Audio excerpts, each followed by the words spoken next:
I remember when Cena first come in, you know what I mean? And, they were trying to, make him the next Hulk Hogan. That's my opinion, all right? Because Hogan was gone, so they didn't have nobody. So they needed another franchise player.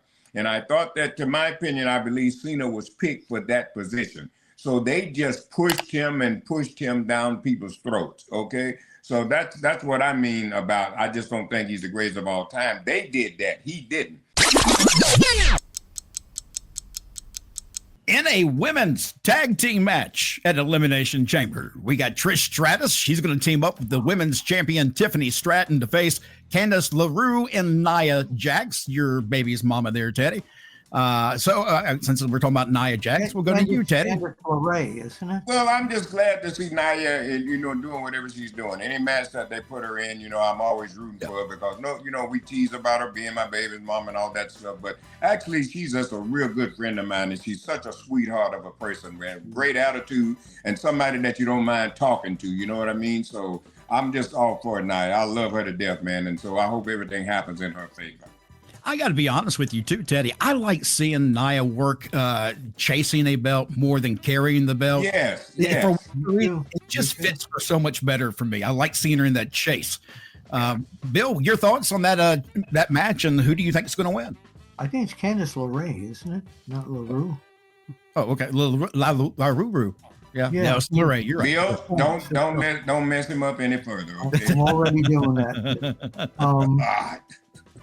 Trish and Tiffy, Trishy and Tiffy.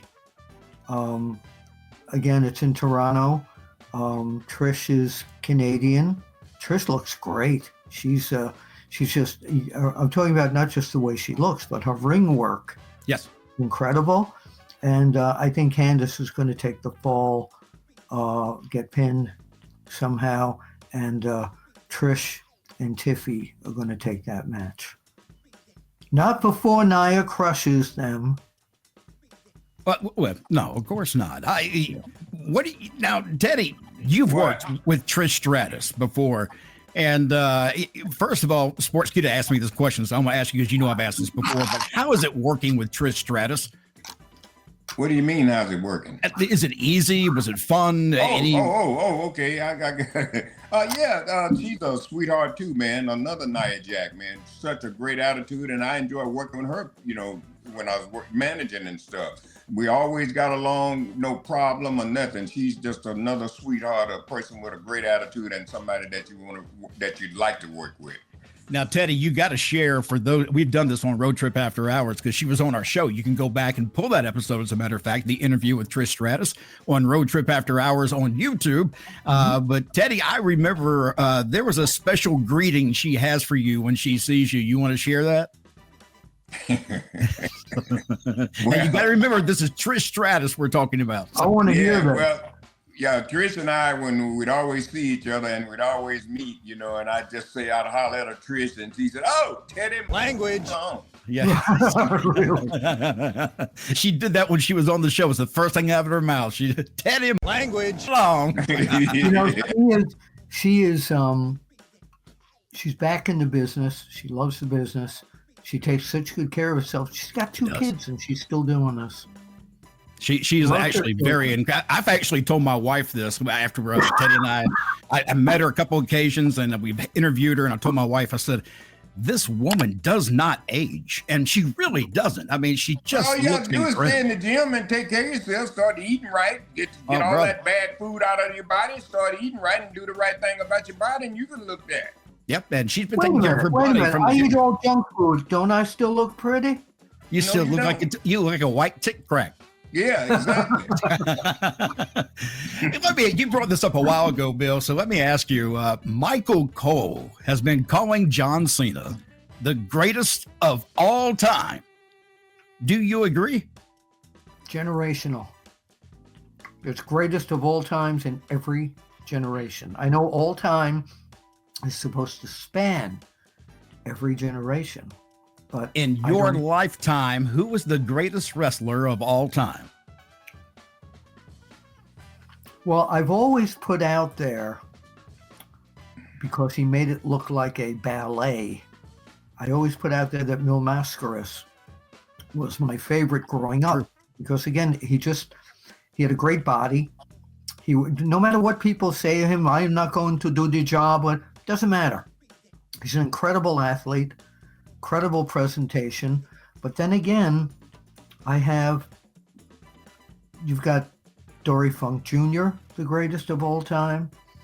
You've got Jack Briscoe, the greatest of all time. You've got Bruno Sammartino, the greatest of all time. John Cena can be, for the current generation, maybe the greatest of all time. I think they do it as convenience to push somebody where they've convinced the current fans that he is the greatest of all time. There you go. Now you told it. Right. You can't go of what, you'll find 100 old timers like me saying it was Buddy Rogers or Luthez. Greatest of all time. Buddy Rogers, I would pick on right away. His career spanned back from the late 30s all the way into the mid 70s. Same thing with Luthez. So what do you have to be the greatest of all time? Is Ric Flair the greatest of all time? Some people think that too. Teddy, your thoughts? Well, is John Cena the greatest of all time? I'll say this. John Cena, great guy. You know what I mean? Nice guy, and talking and conversation. But in my opinion, I don't think he's the greatest of all time. And I'll go back to what Bill said earlier there, said they convinced the people to believing that he is the greatest of all time. And that happened because, like I said, this is my opinion. I'm speaking this. But I remember when Cena first come in, you know what I mean? And, they were trying to, make him the next Hulk Hogan. That's my opinion, all right? Because Hogan was gone, so they didn't have nobody. So they needed another franchise player. And I thought that, to my opinion, I believe Cena was picked for that position. So they just pushed him down people's throats, okay? So that's what I mean about, I just don't think he's the greatest of all time. They did that. He didn't. But his work has certainly improved. He does a great job in the ring. He does great interviews and stuff like that. But greatest of all time, I can't see it. You could add on to that list. To me, greatest of all time is a person who's got a great personality and can really work in the ring. And a lot of people might agree with me, but Kurt Angle could be put in that position as well. I think it goes back to what you said in the very beginning. If we're talking about the greatest of all time, everybody who's watching this right now probably has a different choice. Because it depends on how old you are, what you grew up watching. That has a lot to do with what you consider the greatest of all time. I do. Go ahead, Teddy. Since we're talking on that, I would say this: if it was me, it would be a toss-up between The Rock and Stone Cold Steve Austin. I think you have to look at it when it comes to the business. Who did the best business in the business, and that wouldn't be the best wrestler. It may not be the best performer, but it could be the biggest character in the company. But that's what I'm saying. Stone Cold and Rock, these guys sold. I mean, talk about merch, okay? You know what I mean? Plus, they sold tickets. They sold out arenas. People. Well, then it's got to be Hogan. It's got to be Hogan. He changed the whole business. Well, I go along with that too. He certainly did. Yeah, if it wasn't for him, we wouldn't have all these characters. McMahon made cartoon characters based upon Hulk Hogan. Right. Now, there'll be people who will be giving us hell for saying this, because I agree with that. I think when it comes down to one person in professional wrestling, Hulk Hogan is the name that everybody knows. It's on the tip of everybody's tongue. I don't care how young you are, how old you are, you know who Hulk Hogan is. And he's maintained that for all these years. Good or bad, he's maintained his name. That's right. And I want to drop Bret Hart into there, too. Yes. Bret was not a compelling character. Bret was an excellent ring technician. So it depends what you look for. There's greatest of all time in terms of showmanship.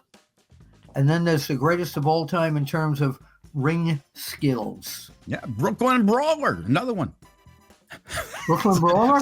Oh, not with that downtown Bruno. No. I'm just kidding. But he was a great character too, though. He didn't get enough credit for his work in what he's done for this wrestling, because a lot of people don't realize he has been there forever and a day in WWE and WWF.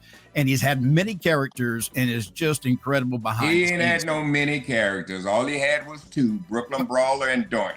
Well, he also had, what was the baseball guy's name? Knuckles. I can't remember what his name was, but I'm sure you can't remember. It never happened. Okay, I'm gonna smack you. Road Knuckles Dog. Sports. Wasn't it Knuckles Sports? Was it I can't Knuckles remember. Sports? Yeah, that's it. Knuckles Schwartz. I believe you're right. Never heard of him. Yes. Road Dogg Brian James was named as the SmackDown co-lead writer recently, and for some reason, he got a lot of heat because he was named that. A lot of people saying, well, you know, he didn't do this and that when he was back there before. And so AJ Styles decided he was going to come to Brian James' defense by saying, before judging this guy from his past performance as the head writer, just know that there was a man who picked it apart to the point that it was no longer his ideas anymore. And that was it. And it is, I mean, when you got somebody, you're given ideas, somebody's going to take it. And Teddy, you've probably seen this done 1,000 times where somebody had an idea all the way up to showtime. And all of a sudden Vince says, nope, we're not going to do that. And we'll do something else. And so you lose, you know, the story that was there. Is that something that you've seen Vince do? You just kind of jump and close down something right away? Yeah, this has done that several times. I've seen it where two guys are in the ring. They already got their finish. They know who's going over. And they're about 10 minutes into the match. Vince gets on his headset and tells the referee, I don't want that guy to go. Tell the other guy I want him to win. Yeah. It changes just like that. And let me say something since we're talking about Road Dogg. Let me explain. Yep. Road Dogg is a genius of this business. Yep. He has his brain is unbelievable. Yes. And I think Hunter made a good choice by picking him to help him with the storylines and help him, you know, run the company. Road Dogg is an outstanding person, great guy. He's one of these guys that'll tell you like it is. He don't, you know, fool around and suck up and nothing. If he don't like you, he'll let you know he don't like you. And if he likes you, he'll let you know. And that's why I admire him, because he's a real man. So congratulations to Brian James, man. I wish him much success. And I'm encouraged to see what he can do on his own. Go ahead. I just want to say that Road Dogg is in Hunter's ear 24/7. I know that for a fact. I'm looking forward to seeing what he can do. If we didn't get to see much of what he could do in the past, because he's getting edited quite a bit as the writer, having, you know, a little bit more reign to really control those stories is something SmackDown needs. So I'm looking forward to it. Trust me, I've been having to review SmackDown for the last couple of months, and it needs its help. So I'm glad to hear that he's there and is going to become more involved in the writing for SmackDown, because that could lead to a much better show. Well, you know, it's a 3-hour show. It's hard to fill and make every segment great. But when you mention AJ Styles, recently on Raw, they kept saying, well, you know, he's 47 years old. He's a veteran. He's 47. I don't know why they kept bringing his age up. He doesn't even look like a veteran. That kills me. You know what? They do that because that's a sly way of trying to hurt you or embarrass you. Well, you know, he's an old guy.